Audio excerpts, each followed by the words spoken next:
Okay, let's go ahead and get started. Good morning to everyone. Thanks for joining us today. I'm Chris Brubaker. I'm with Hansman Weeble, and Mark Wheeler and I are going to do a presentation this morning on exit planning. I think it's one of the really very important topics that people don't pay enough attention to, I think. So there's just a little background on Mark and me. Both of us work pretty extensively in our business advisory and business valuation practice here at the firm. So that's kind of some background on where we're coming to this from. I guess first, just to kind of give a brief overview of what we're going to talk about today and what some key points are. Mark, if you wouldn't mind flipping. There's kind of a few points that always come back to me when we're talking about this topic. One is that exit planning, to me, the planning piece is more important than the exit piece. The things that we're going to talk about are really just good business planning that will help you in your day-to-day business, even if you don't plan to leave the business for 5 or 10 or even 20 years. There are things that will help you out. So it's really never too early to start, which is sort of the other thing that I always like to say. Even if you just have a startup company, it's good to begin with the end in mind so that you can get to where you want to be and always have that goal in place and be working toward that.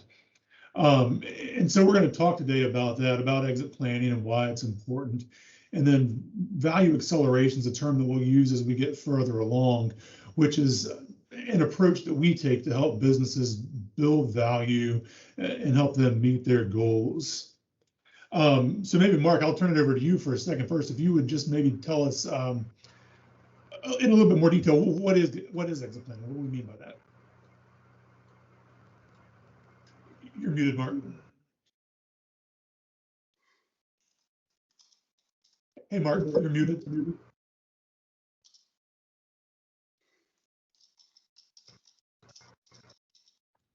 Thank you. Sorry for the technological hiccup there. So exit planning is the preparation for the exit of an owner from their company. What it aims to do is maximize the value of that company in a sales transaction, or perhaps it can be used to meet other non-financial objectives like transitioning that company to the next generation or selling that company to employees or management, perhaps other altruistic non-financial objectives. It's important to note that exit planning differs from succession planning in that the latter is a subcomponent of exit planning. Succession planning refers more to the hiring, training, and retention of a successor in a planned manner. So what we're finding, and all too common really, is that company owners aren't seeing their company from the standpoint of a potential buyer, and thus they're ignoring the strategic management of the company. So all too often, the daily operational needs, the demands that dominate their time, energy, and focus are taking away from that long-term planning and value creation opportunity. So why is this important? Transition, just like death and taxes, will come. It's just a matter of whether you're ready for it and whether or not you've planned for it. This slide has some statistics from the Exit Planning Institute's State of Ownership Readiness Survey, and they're pretty strong. 50% of owners' business exit will not be on their own terms, and that could be for a variety of reasons, including death, disability, partner dispute, marital dissolution, what have you. With the coming demographic shift in our country of the aging baby boomers, we're expecting 76% of owners to transition in the next 10 years. To quantify what that means, that's about 4.5 million businesses and $10 trillion worth of wealth. Now we have a planning opportunity for that, as the survey indicates that half or nearly half have no transition plan. Why that's important is that on average, a business owner has 80 to 90% of their wealth locked into their business. So proper planning and positioning are essential to facilitating a good exit and helping an owner maximize the proceeds or meet other goals. The final bullet point on here, for succession, Not as successful as you think it might be, and we'll get into a couple reasons for that later, but only 30% of businesses survive through the next generation and only 12% through the third. So it really highlights the need to get your house in order, so to speak, to make that transition successful. Now, these statistics speak for themselves. The risk of not addressing exit planning and value acceleration, we feel, are too great to ignore. Chris?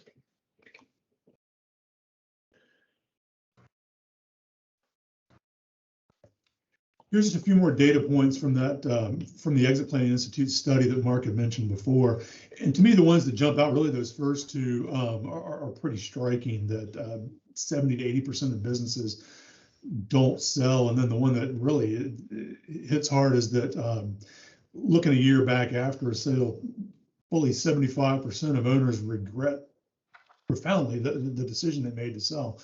And we think that the reasons for that really come down to readiness, which is a concept that we're going to talk about in a fair amount of depth. And that's really readiness for the exit on a couple of levels. The first is at the owner level itself. And so you see a lot of owners who kind of come to the end of the line and just decide they want to get out of the business, but they haven't really thought about what they're going to do after they stop working in the business. When you think about it, I mean, I think most of the people who are on the webinar today are business owners, and if you're not a business owner, I'm sure you've known a lot of business owners. Business owners really pour themselves into their businesses, and once that's not there, what comes next can be a real tough question to answer. And so that's a really important piece of it. The other side is business readiness, and that is just making your business ready to transition, whether that's a sale or whether it's some other type of a transfer. And again, if you haven't done the work beforehand to make that business ready, that really decreases the likelihood that you're going to see success in that transaction. And both of those are really probably equally important. Looking at the next slide, Mark, this sort of ties back to the point I think I made earlier, at least I meant to make and maybe forgot, was that what we're going to focus on today as well is on what's transferable value. So it's not so much just a value to you as the owner, but what's a value you can transfer to someone else. And a way to think about that is you can really identify a couple of types of businesses. One we'll call a lifestyle business versus a value creator, we're calling here, which is more kind of a separate enterprise. An easy way to think of a lifestyle business is essentially you own your own job in that case. The owner typically is very much involved in the business day to day. It really wouldn't function well without the owner. It really, kind of like I say, the owner just owns his own job and owns what he's doing day by day. And there's absolutely nothing at all wrong with that. I mean, it's perfectly fine, and businesses on top of businesses operate that way. Where you really come to an issue, though, is when you get to the end of the line for that owner and they're ready to retire or they're ready to move on to something else. If owners don't understand the kind of business that they have, it can be a really shocking result when they look to try to sell that business or transfer that business and see that it's not necessarily worth what they think it might be worth. We've met with a lot of businesses owners before who have come to the point where they say, hey, I want to sell my business and I'm looking to get out of this in the next 6 months to a year. It's almost too late at that point because you really haven't built anything that's transferable. You may have some equipment, you may have a client list, but there's not really that much else. And that can be a real shocking result to a business owner. We contrast that to what we're calling a value creator in this slide. And again, that's really focusing on what's transferable value and what is really going to build something that someone else who's going to buy and own and operate that business would find valuable, would be willing to pay for, and would really help that enterprise go forward, regardless of whether the owner is involved. And so it's a real important distinction, and it's something that we'll come back to as we work through the rest of the presentation. And so really, we want to focus now on readiness for the next little while. And we're going to look first at the personal side. Mark, can you go into a little bit more detail about what we mean by personal readiness? Mute, Mark. Thanks. From the big picture, personal and financial readiness can start with whether or not you have a financial plan in place. So how much money are you going to need post-transition? Have you gone through the exercise of separating what your needs from your wants are? Does your financial plan include an up-to-date and accurate business valuation? And does this value incorporate net proceeds and tax planning? The idea here is really to align your financial plan with your personal plan. Often overlooked are whether your family members are on the same page. You absolutely need support and motivation and resources from your spouse, your children, your other stakeholders and shareholders, a board if you have it. If you're planning a generational transfer, are you confident that that will be successful? We saw that statistic earlier where only 30% survive the next generation. And this can be done for a variety of reasons. Perhaps it's ill feelings from managers who feel like they're passed over. Perhaps your chosen successor is not ready to leave yet. Perhaps maybe they never will be ready to leave. And do you have a contingency plan in place should one or more of these factors not work out as you planned or envisioned? There are 8 main types of exits, 4 inside exits and 4 outside exits. Being aware of these types can help you frame your options in the direction you think you might want to go. We'll remove one of the outside exits, the IPO, as that's not really an option for most small or middle market businesses. Each inside and outside exit has different pros and cons. We won't get into the detail here and bore you with that, but we'd be happy to discuss those with you offline at your convenience. For reference, as the aforementioned Exit Planning Institute survey that we spoke about mentions, owners are typically split between how they want to exit. A third typically like to go inside, a third typically like to go outside, and not surprisingly from the statistics we've seen, a third don't even know.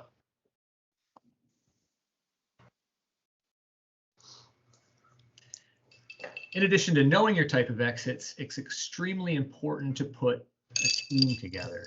We mentioned earlier the importance of the family and the ownership and the management all going in the same direction. You also need to get an accountant like us involved, or somebody else that can handle those duties for business valuation, value acceleration consulting, and income tax effects. Wealth managers and financial planners are extremely important to help you manage after-sale cash flow, investment and management risk, as well as tax efficiency, whether you have any legacy goals, charitable planning goals, or maybe educational investments for children or grandchildren, really integrating those personal and financial goals. An attorney for asset protection, they can paper deals, they can put together wills, trusts, and powers of attorney. Your insurance agent to protect you and your assets, whether that be through disability insurance, life insurance, long-term care, umbrella, or personal property. And finally, a banker, as in many circumstances, financing may be a consideration as part of that exit. The other side of it would be business readiness. Starting with the financial statements, what level of assurance do you have on those? Are they audited? Are they reviewed? Are they compiled? The more scrutiny those financial statements have been under, the more transferable your business and the more accepting of those numbers a buyer or a suitor is going to be. Digging in a little deeper, are there clear and free of related party or non-arm's length transactions? Are you paying your spouse to work in the business, but maybe she doesn't work there? Are there other owner perquisites? Maybe you have a boat on the books, or you're paying insurance for a nephew, what have you. The idea would be to clean your books up enough of these elements to give the prospective buyer a clear view of their cash flows if they're making the executive and expense decisions versus the decisions that you're making now. In terms of the business, is the business profitable? Is it consistent? A buyer is going to greatly prefer consistent earnings. Are you able to accurately forecast into the future? And back to the point of Chris on the lifestyle and value business, how essential are you to that business? If you walked away today, what would the effect on earnings be? What would the effect on client relationships be? How would the company culture and management feel about that? Do you have a deep management pool? Are your staff trained? Are they properly compensated and incentivized? Are they skilled? Are they motivated? For customers and vendors, are your customers repeat and loyal, or do they turn over quickly? Do you have any concentrations that you might want to address? A concentration would be where any one customer is accounting for 10% or more of your revenue. And that being a risk because the loss of such a customer would likely have a material effect to your bottom line. Does your company have strong relationships with these customers that are transferable to a new buyer? Is the company dependent on any single vendor or group of vendors? Or are these inputs readily available from multiple sources? Are your products and services proprietary or differentiated from competitors? Are your sales and marketing materials up to date, attractive, and informative? What about your facilities? Are your fixed assets old? Are they new? Are your computer systems up to date? Are your accounting systems robust enough to be able to give real-time information to help decision makers? Or would a buyer that came in and purchased your business have to spend a serious amount of time, money, and energy to upgrade these to get the business to a point where they would be comfortable going forward? Finally, what kind of contracts are in place? Are they assignable? Are they favorable? And what does your industry look like? Are you in a growth industry or are you in a declining industry? How does your company benchmark to industry averages and why? It could be helpful to break down. Hey, Mark, yes. Before you go on, are you seeing that timeout box that's coming up on the? Yeah, thank you. I was not. Sure. Appreciate it. No, thank you. It can be helpful to break down the intangible components of your business into 4 categories that we call the 4 C's. This can help you highlight certain areas that you may want to address first. The first of those would be human capital. That's your people. That's your talent, their competency, their management skills. Then your customer capital, as we mentioned before, the concentrations, the contracts, the programs, and your reputation. Your structural capital, dealing more with the specifics of your business, your product. Is your business process scalable and repeatable for a buyer? And then your social capital, which are your culture, your rhythm, and your values. And framing where your company sits from a weak to strong scale on this continuum can help you assess how attractive and transferable your business is. The benefits to doing these are immeasurable. It can push you from current operational standards to best in class. It can serve as a contingency plan in that if death, disability, dissolution, divorce do come about, your company is going to be stronger, better able to survive, and be able to transfer likely at a higher value. It'll put you in better stage for non-solicited offers, should that happen. I had a similar situation for a personal analogy last week where I found a perfect house on Zillow, and my wife and I were thrilled, wanted to put in an offer, but we looked at our own house and realized that we needed to do some painting and some landscaping and that kind of thing. If we had had our personal house in order, when that dream house came around, we might have had a better result. And certainly we're both going to work to that end now. Doing these activities will not only increase your sales and cash flow and net income in the short term, but are going to solidify and mitigate the risk and the return that you can get from the business, which increases value when that time to exit does come. Chris, could you talk a little bit about value acceleration for us? Sure. Yeah. Thanks, Mark. And like we mentioned before, I mean, value acceleration is sort of what we call the process that we work through to help owners increase value in their business, more particularly to increase transferable value in their businesses, to prepare for an exit whenever that may be.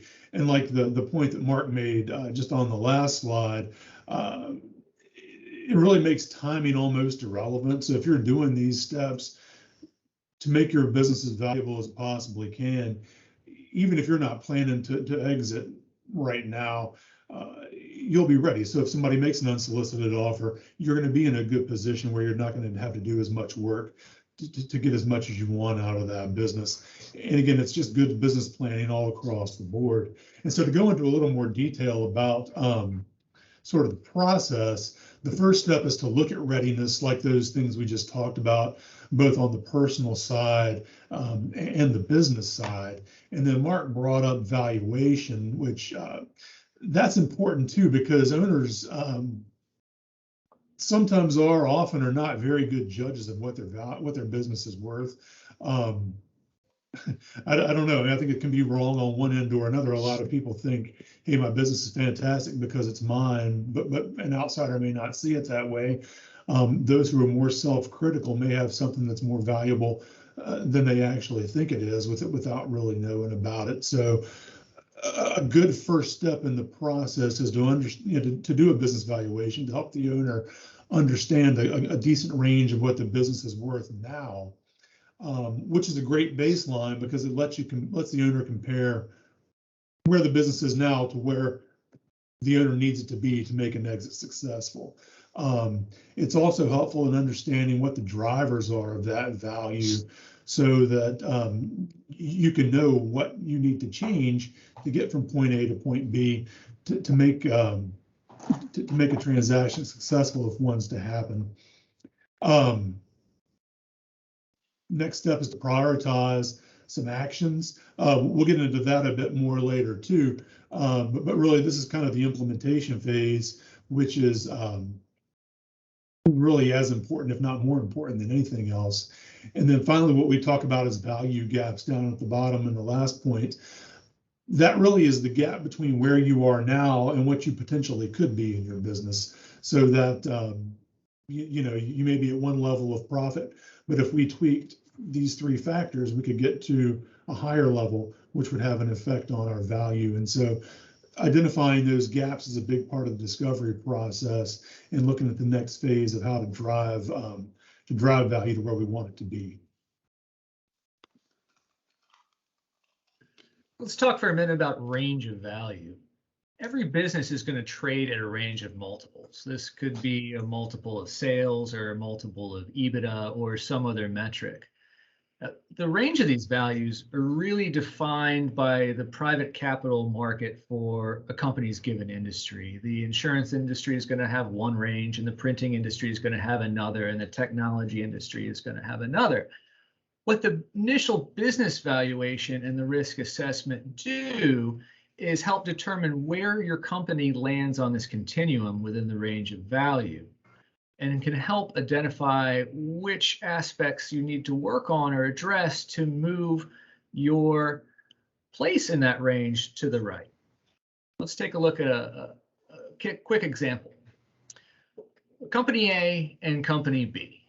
On the summary details of age, product, sales, EBITDA, and market growth, they're absolutely identical. But if a buyer is going to come in, they're going to look a little bit deeper than just those financial metrics. They're going to look at things like equipment condition. And if the answer to those inquiries are original and worn versus new and state-of-the-art, or your financial reporting is unreliable versus highly disciplined, you're not going to be as attractive. The business isn't going to be as transferable, and it certainly isn't going to be worth as much to an investor. For the value formula, looking at the internal characteristics and intangibles of that company will help move that multiple up the range, as we saw on the last slide. What value acceleration is addressing both the left side, the cash flow and the sales, and the right side, the multiple, which is based on risk and return, to get a multiplicative increase in value. This has a twofold benefit in that it increases your cash flow and your net income in the short term, as well as increasing your transactional value in the long term. Win in the short term, win in the long term. So those are the mechanics. But how do we actually get there?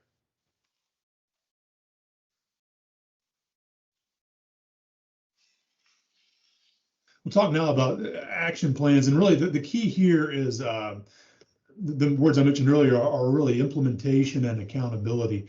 Because what we've done in the discovery phase up to this point is learn a lot about the business, learn what drives value, learn what value is today and where the owner wants it to be. That can be a nice conversation, but if you don't do anything with that, it really is just that. It's just a conversation. The key is to have an action plan.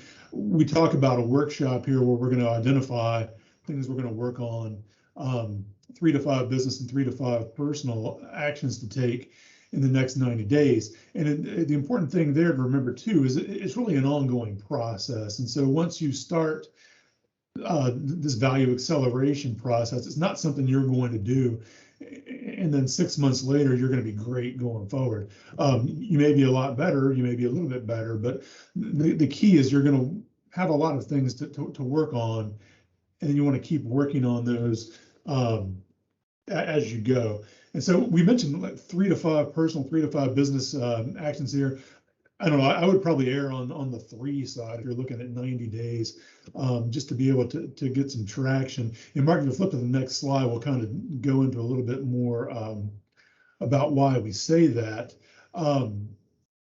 It's important to set priorities and not to try to do too many things at once.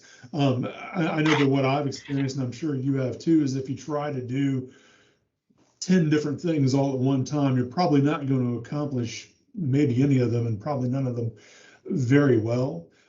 If you can narrow that down though, and really pick 1 or 2 or 3 key things to focus on over a shorter term, you can see some success and then move from one thing to the other as you knock out the topics that you've identified. This is a good visualization of that. I mean, on the left, on the remember my geometry, I guess that's the y-axis there, going from low to high in value. Things at the bottom are things that you can do them, but they're not necessarily going to be very valuable to you. The value gets higher as you move up. And then along the bottom, you're looking at what the effort that it takes to get there. And really, I think it probably is, we may have our scale there flip, Mark. We're really looking at things that are not very valuable. I'm sorry, not very high cost, but do have a lot of value, are going to end up in that upper quadrant, which is where we want to be. And there's kind of the low-hanging fruit almost, things you can have a lot of bang for the buck when you take those on. And so those are the things you want to focus on first as you categorize. And then another way of looking at it's on the next slide. You're really kind of looking here at what's urgent, what's most urgent, what's easiest to do as your first steps. What we mean by de-risking is sort of making sure insurance is in place, making sure things that are going to harm your business are dealt with first. Those are the things that can really hurt you if you don't deal with them. And that should be your top priority. And then moving up through looking at strategy, looking at becoming more efficient, looking at growth, and then finally looking at the culture of the business. Those tend to be kind of progressively more difficult as you go up through those. I think culture is a difficult thing to change, but it can be something that can drive a lot of value if you can get there. And then again, looking next, Mark, at the slide on the process, we want to build action plans for both the personal and the business areas that we identify. And again, this goes back to the 2 key words I talked about earlier as far as implementation and accountability. Mark mentioned earlier you want to have your team in place. And so the accountability piece of that, you want to have somebody who's in charge of making sure that you're sticking to your goals. And that may be someone on your team internally, it may be someone externally, but you want to have someone there who's making sure that you're meeting your accountability goals and that you're actually doing what you plan to do. The deliverables are important. Who's going to do what by when is important. And again, those are really important to be able to drive implementation of your processes. Mark, you want to talk a little bit about what some of those actions might be that we see in this step? Sure. Here are a few examples for your personal goals and objectives. We talked before about getting that personal financial plan in place, separating your needs and your wants, and getting a plan for post-transition life in place so that you're not one of those 76% that profoundly regrets your exit. Plans for getting your family involved and making sure their alignment and goals are congruent with yours. Choosing which kind of exit you'd like to do. What are the pros and the cons for you, and what would you like to entail? What kind of deal structure you might be open to. Are you willing to accept financing? What about a non-compete? Do you need to keep working for 3 years, or do there need to be earn-out structured in there? What kind of tax planning and net proceeds can you expect? And what kind of opportunities does that create for you ahead of time? Bringing together your advisory team, making sure your CPA and your evaluator, your attorney, your wealth manager, and your insurance agent and banker are all working in the same direction and working together. And then again, life after planning. What does that look like? Turning the switch can be a very stark experience, and if you're not prepared for it, it could be problematic. On the business side, making sure management is fully developed and that succession plans are well thought out and implemented. Making sure perhaps customer diversification is achieved, or at least maybe that risk is mitigated by making sure those relationships are transferable to a buyer. Perhaps putting together metrics or dashboards so you can assess how your plans are progressing, how you're benchmarked. Because if you can't reliably measure your efforts, it's not going to be as productive. Maybe you have issues with inventory management. Are you overly invested, or perhaps more tangential to this time? Are you having issues with supply chains, and are they being disruptive? Can you get what you need? Maybe you need to develop more vendor relationships to hedge against these issues now and in the future. For finance history and projections, are your statements consistent? One company can earn $5 million every year is going to be a lot more attractive than a company that earns 0, 10 million, 0, 10 million. Getting that kind of financial consistency can certainly help your value and make you more marketable. For your systems and processes, doing a thorough examination of whether your computer systems are up to date, including point of sale. Make sure your accounting systems are robust enough to give you real-time information to make the operational and managerial decisions necessary to run your business in an efficient manner. So after this initial plan, what happens? Well, it's important to develop what the long-term goal is. What is your 3 to 5 year vision? And focus on the next year. What do you want to prioritize first? Where are those high reward, low cost actions? And as Chris mentioned, assigning accountability of the who and the when is absolutely important. We're all so busy without that structure and responsibility. It's risky that these actions and this momentum could be lost.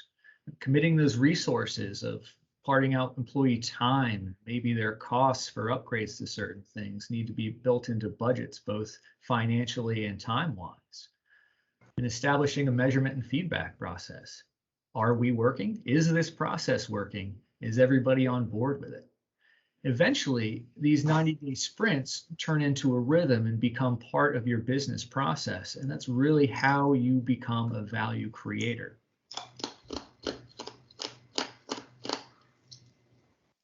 What happens during this process, Chris? Every 90 days, what should we be doing? Yeah. So what you're going to do, Mark, is review. I mean, you're probably coming into this process knowing kind of where you are in your business, whether, like we talked about, it can be that you're looking to exit soon or exit late. But after you've gone through a couple iterations, you want to revisit where you are with the business, what you've been able to do as far as building value.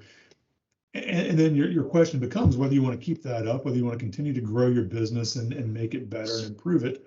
Or if you think, I think I've improved the value at this point. I don't know that it's going to get more valuable. I think I'm ready to exit now, and look at what your options are to transition.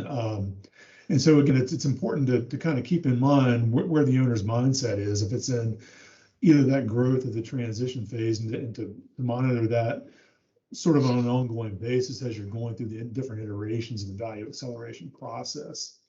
And then, like we had talked about several times, I think this is kind of one of our key points on the next slide, Mark, is you want to be ready regardless of whether you're going to sell right now or not, because you're just doing things that even if you're going to continue to operate your business, you're going to operate more effectively. You're going to build value. You're going to build a company that's good to work for and that's good to own, regardless of whether you're ready to sell. That contingency plan bullet point is important too, because you don't know what may happen down the road. You may have a reason that's not in place right now, but maybe maybe someone gets sick and you have to sell unexpectedly later on. You'll be in a better place to make that happen. We talked before about it. If someone comes in and makes an offer for your business that you're not expecting, you can be in a better place for that. And then again, even if nothing else happens, you're still operating in a more efficient and a better way. Just to hammer these home a little more, because they're so important, focusing on value makes that timing of your exit absolutely irrelevant. It helps give you those more consistent, predictable results, which can help you with your own internal planning and income, as well as making you more marketable as not being inconsistent. It helps break these big movements from where you are now to where you want to be into manageable 90-day increments, and integrates this value creation into your daily operation. It becomes part of your organizational behavior. As Chris said, and we've mentioned several different ways, it mitigates the riskier parts of your business by either insuring against them or tackling some of your efficiencies or areas for opportunities. And it gets both employees and management thinking like owners to help push that business to the next level. Again, family members and family wealth in that long-term process can be solidified in part of the plan that can help out both in the personal, financial, and business realm. And it can be used to develop your management tool and help build measurements. Some takeaways. Big picture. This is a process. It's not an event. It's a continual betterment in operations. It definitely can lead to higher transaction prices, from both sides of the formula, increasing your multiple and increasing your cash flow and your sales. It can reduce your wealth gap. That's where you are now versus where you want to be. Your profit gap of what you're making now and what you should be making. And your value gap of what you're worth today to what you could potentially be worth. You're not leaving anything on the table. It can improve your access to capital in the near run. You would certainly be a better lending partner for banks, and it can lead to sustainable and profitable growth.